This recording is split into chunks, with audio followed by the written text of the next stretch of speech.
Good afternoon, everyone. Let us start. Remember, we have been learning chapter 3, graphical representation of data, and this is the fifth session. And today we shall learn about thematic maps. Now, let me present my screen.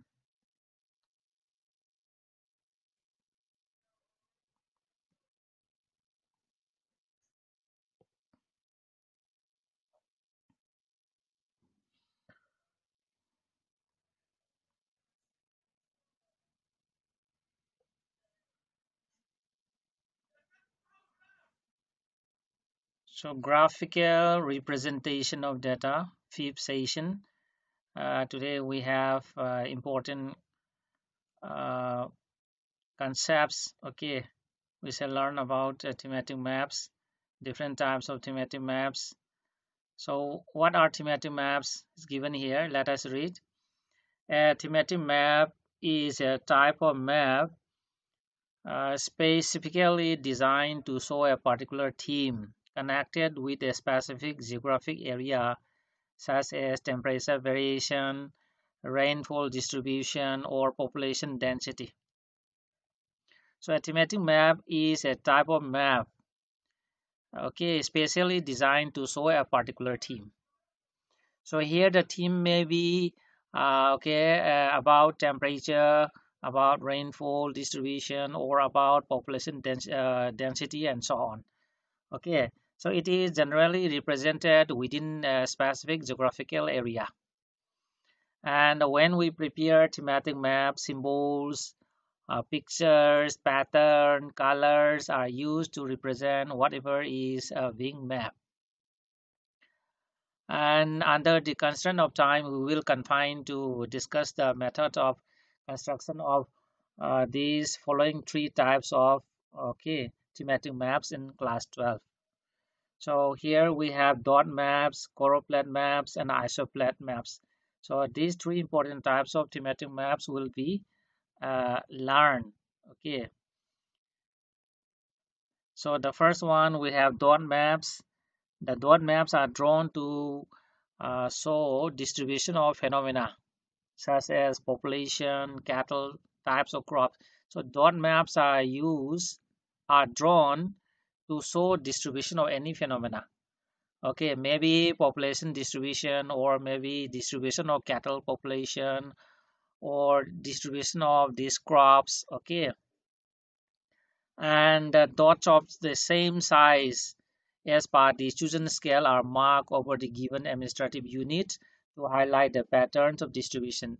So for example, here we have the map, okay, and so these are the administrative boundaries, and here we put dots, okay, of uniform size to show the distribution of these phenomena. And next we have choropleth map. Okay, the choropleth actually derived from Greek roots. Okay, chora means a region, a geographical area, and a plateaus means a multitude. Okay, so here multitude means having this a large number or a large gathering of people. Okay, and so these maps are drawn to depict the data characteristics as they are related to administrative units only. So in case of choropleth maps, okay, these data are depicted, the characteristics of data are depicted within the administrative units only. So here the administrative units may be the state boundaries or district boundaries or village boundaries. Okay, and these maps are used to represent the density of population, or literacy rate, or growth rate, or sex ratio, etc., etc. And next we have this isopleth map. So the word isopleth is derived from iso, meaning equal, and a plate means line. Thus, Isoplate is an imaginary line with joint places of equal values. Okay, isoplates are imaginary lines with joint places having equal values. Okay, so the more frequently drawn isoplate include isotherm, that is the line joining places having equal temperature. Then isobar, the line joining places having equal pressure. Isoheight, the line joining places having equal rainfall. Likewise, we have isonap, that is equal cloudiness, isohel equal sunshine, contours equal height, isobat equal depth, isohaline equal salinity, and so on. Okay, and variations in the degree of slope, then temperature, occurrence of rainfall, etc., possess characteristics of the continuity in the data across the administrative units. That means, see, when we plot say values of this temperature or rainfall or any other climatic data, okay, it is not related with the administrative unit. Just like for the case of population, for example, this is the map and these are the stats. For the population, for example, human phenomenon, we can plot it within the administrative these units, since the data are collected, okay, according to the administrative unit. But for the temperature, then rainfall, okay, it crosses the administrative units. Okay, we cannot say draw these boundaries. That means we cannot use the administrative unit as the boundary for the temperature data, then for the rainfall data. Okay, in other words, this climatic data cross the administrative units. So in such case, we use isoplates. Okay, as given here. Here, rainfall, then temperature, slope, possesses characteristics of the continuity in the data across administrative units, across the boundaries. And these geographical facts may be represented by drawing isoplates on the map. And all such maps are termed as isoplate map. So this will be learning later on. Today we shall learn only about the construction of this dot map, the first thematic map. Okay, see here we have activity 10. Construct a dot map to represent population data as given in the following table. So this is the question. So this is the population of India 2011 census state-wise, okay, including these union territories. Let's see here. Here for Andhra Pradesh, we have population of this, okay, 84 million more than 580,000, 777, and so on. So this is this table shows the population of states of India, including some important union territories. Okay, Delhi is also here. See, NCT of Delhi is here. And here for the construction of dot map, we need to take a scale. Okay, for example, you have to give a scale. That means one dot is equal to how many population. Say for example, just an example. Okay, one dot is equal to 3 lakh person. So this is the scale. And if you have chosen one dot is equal to 3 lakh, then you have to divide population of every state by the scale. Say for example, for the Andhra Pradesh, how to calculate a dot?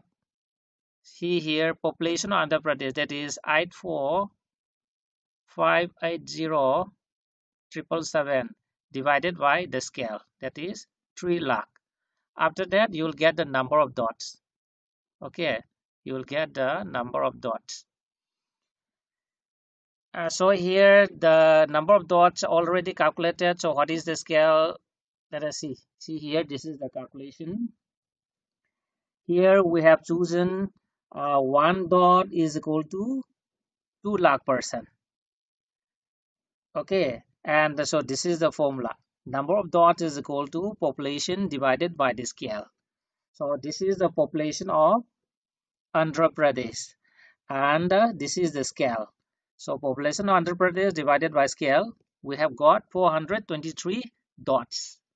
So in this way, we are calculating for every state. For example, for Nagaland, we have got 10 dots.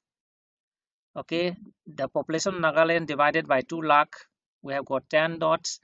Likewise for Sikkim, okay, population of Sikkim is only 6,10,577 divided by 2 lakh, we have got 3 dots, and this is for West Bengal.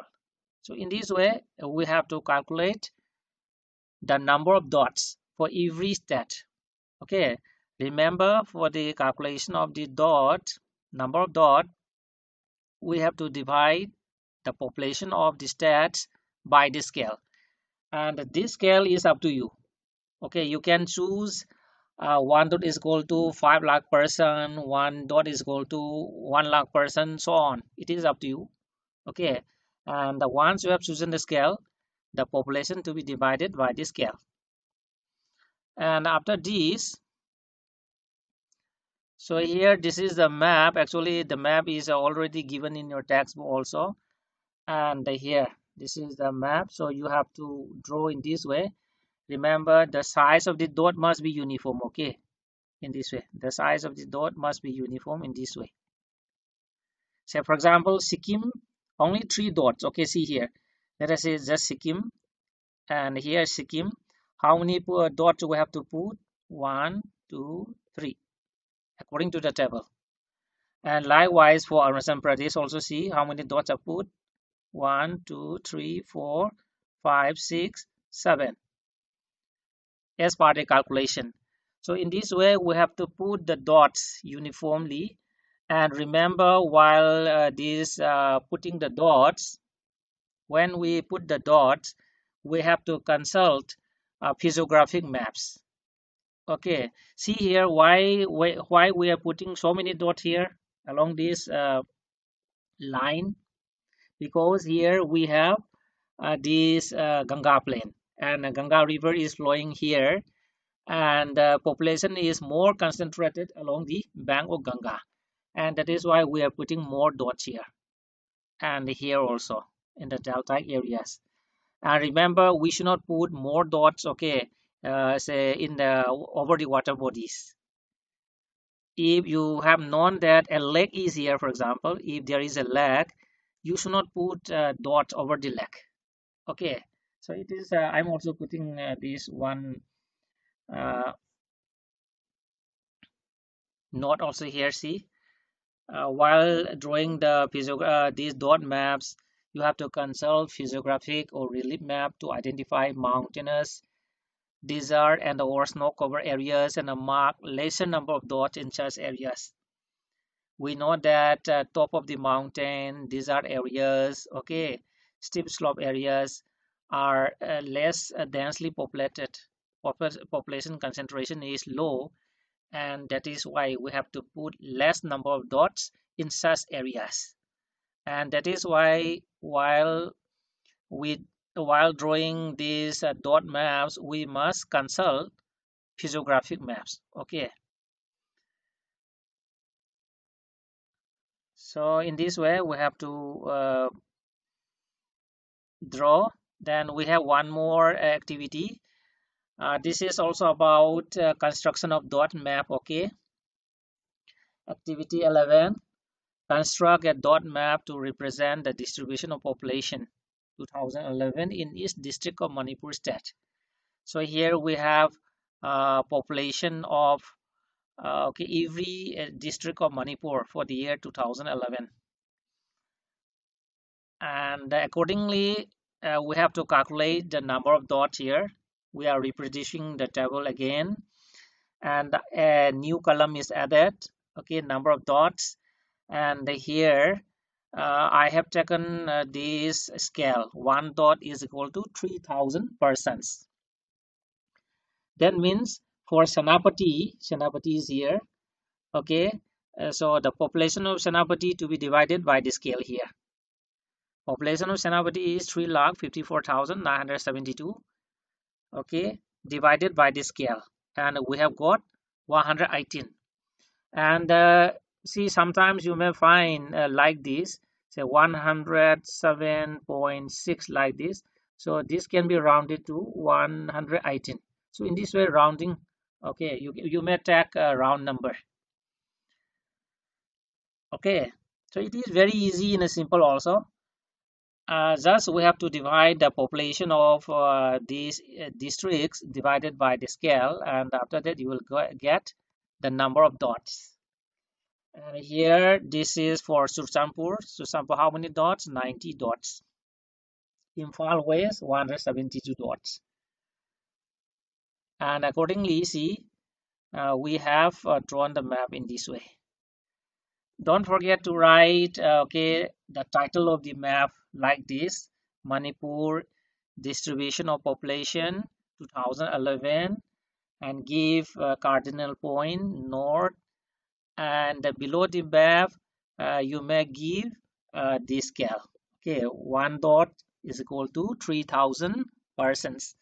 So here see, uh, this one I have consulted the physiographic map of Manipur. Okay, just see here. Here in this area we have Loktak Lake, and that is why we put less number of dots. Okay, but some dots are put here because we have some islands in the Loktak Lake. So I have put some 2-3 dots here, and I am putting more dots in the Imphal area because Imphal is a big city. And likewise, see here you will find more number of dots because this is the location of district headquarters, Tamenglong. Here, Ukhrul town. Okay, and here also this is Mao town. Okay, this is Tadubi area. So in this way you may put more dots in the town area. Here I'm putting more dots here because this is the Churchanpur town. Okay, and here we have More, and here we have the Sandel area. Okay, others you may distribute. Okay, so in this way, dot maps are drawn to represent, to depict the distribution of any phenomena. Okay, and here we are drawing for a population. We are drawing to show the distribution of population of India and Manipur. Okay, any question from you, Basti, Tinailam? Any question? No, no, sir, it's clear. Okay, then for today, only these activities. Okay, and thank you very much for joining my class.